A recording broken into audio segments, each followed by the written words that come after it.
وہ ایک بچہ آیا نا اپنی ماں کے لیے لباس لینے کے لیے، اور پہلے وہ گیا اپنے چچا کے پاس. اس کی ماں بیوہ تھی اور اس کا لباس پھٹ گیا تھا، اور وہ اپنے چچا کے پاس گیا تو اس نے دھتکار دیا. ماں نے اس کو روکا تھا بیٹا نہ جانا، لیکن اس نے کہا کہ تیرے بدن کے اوپر جو لباس ہے وہ بھی پھٹ گیا ہے اور جگہ جگہ سے جسم جھلک رہا ہے، تو میں اپنے چچا سے آپ کے لیے لباس لے کے آتا ہوں. پھر جو رویہ اس نے اختیار کیا تو واپس روتا ہوا آ رہا تھا. تو کسی نے راستے نے پوچھا کہ کیا ماجرا ہوا؟ اس نے کہا چچا کے پاس گیا تھا ماں کے لیے لباس لینے، اس نے رلا کے بھیج دیا. اللہ اکبر. تو اس نے کہا کہ جا سین حرم میں محمد نام کا ایک شخص بیٹھا ہوا ہے، اگر تو اپنا دکھڑا اس کے سامنے پیش کرے تو وہ امید ہے تمہیں رد نہیں کریں گے، لیکن سن لے ان کا دین کوئی اور ہے. اللہ اکبر. اپنے ماں کے پاس آیا تو ماں کو کہا کہ چچا نے رلا کے بھیج دیا، لیکن آپ کی حالت مجھ سے دیکھی نہیں جا رہی. بچہ ابھی شعور کی منزلوں میں قدم رکھ رہا تھا، پہلے بہت چھوٹا تھا، اب اس کے اندر ایک جذبات تھے بچے کے اندر. تو ماں نے کہا کہ بیٹا نہیں، ان کے پاس نہیں جانا، سنا ہے کہ جو ان سے ملے دین دھرم چھین لیتے ہیں اس کا. اللہ اکبر. تو حضور علیہ الصلوۃ والسلام کے پاس جانے سے ماں روکنے لگی، لیکن بچے نے کہا کہ امی میں پکا رہوں گا، بتوں کا وفادار رہوں گا، تم اس ٹینشن کو، اس پریشانی کو چھوڑ دو. اور حضور کی خدمت میں حاضر ہوا. حضور صحن حرم میں چادر اوڑے بیٹھے ہوئے تھے، اور جا کے کہنے لگا میں پہلے بات آپ سے کر لیتا ہوں، آپ کا دین میں نے قبول نہیں کرنا.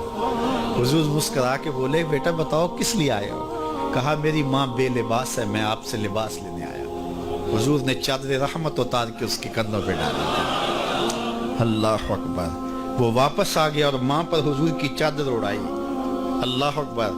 اور ماں نے کہا کہ بیٹے اس نے اپنا دین تو نہیں تجھے دیا؟ کہا نہ، میں نے پہلے کہہ دیا تھا تیرے دین نہیں مانوں گا. ماں کہنے لگی پتر اس کا دین ماننا چاہیے، یہ جس نے رحمت کی چادر ہمارے سر پہ تار دی. اللہ اکبر. تیری تک کے ادامہ میں مرید ہو گئے.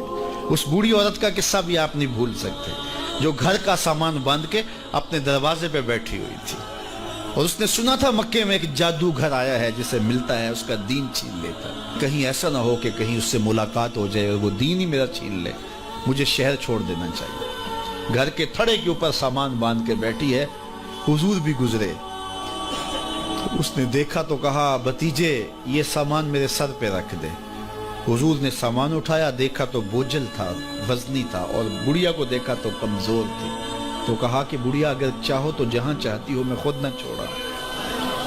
اس نے کہا اس سے بڑی مہربانی کیا ہوگی؟ حضور نے سامان اٹھایا ہوا ہے اور بڑھیا سے باتیں بھی کرتے جا رہے ہیں. تو بڑھیا کو کہا کیوں جا رہی ہے؟ اس نے کہا کہ سنا ہے یہاں ایک جادوگر ہے جو لوگوں کا دھرم لوٹ لیتا ہے، لوگوں کا دین لوٹ لیتا ہے. میں نے ساری زندگی بتوں سے وفا کی، میرے آبا و اجداد نے بتوں سے وفا کی ہے، میں چاہتی ہوں دین اجداد ہاتھ سے چھوٹ نہ جائے، آخر اس شہر میں رہتی ہوں کہیں مل نہ جائے. خیر حضور نے کچھ نہیں کہا، اس کا سامان نہیں پھینک دیا کہ ٹھیک ہے تم پھر جاؤ.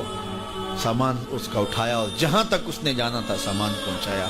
سامان سپرد کر کے واپس پلٹنے لگے. تو اس نے کہا بچے اپنا نام تو بتا دے، لوگ کہیں گے کہ مکہ چھوڑ آئی ہو تو بتاؤں گی ایک جادوگر کے دکھ سے چھوڑ آئی ہوں. تو وہ کتنا برا بھلا کہیں گے شہر مکہ کو کہ جس مکہ سے لوگ نقل مکانی کرنے پہ مجبور ہو گئے. تو میں انہیں یہ بھی بتاؤں گی کہ جس مکے میں جادوگر رہتا ہے اتنا اچھا نوجوان بھی رہتا ہے، تو تیرا نام لیا کروں گی، تیرے قصیدے پڑھا کروں گی. تو حضور علیہ السلام مسکرا پڑے، کہا بڑھیا جس جادوگر سے بھاگ کے آئی ہے وہ تیرے سامنے کھڑا ہے. اس نے کہا سچ سے آپ ہی محمد ہیں؟ حضور نے فرمایا نام میرا یہی ہے. تو اس نے کہا پھر آپ کا جادو میرے پہ چل گیا ہے. اللہ اکبر. تیری تک کے ادامہ میں مرید ہو گئی. لوگوں کی خدمت کریں، بوڑھوں کے کام آئیں، دکھیوں کے کام آئیں، مصیبت زدہ کے کام آئیں. حضور یتیم ہو کے یتیم پرور تھے، لاچاروں کی مدد کرتے، لوگوں کے گھروں میں پانی بھر کے دے دیتے، اور دکھیوں کے کام آ جاتے اور مصیبت زدوں کے کام آ جاتے. تو حضور سے پیار کرنے والوں، امت میں آپس میں حسد نہ پھیلاؤ، بغض نہ کرو، نفرتوں کے پہاڑ کھڑے نہ کرو، ایک دوسرے سے پیار کرو، جڑو، امت وحدہ بنے، اور اپنے ماحول کو، اپنی معاشرت کو ایک خوبصورت معاشرت کا رنگ دو، اور اپنی زندگی کو حضور کے نام کر دو.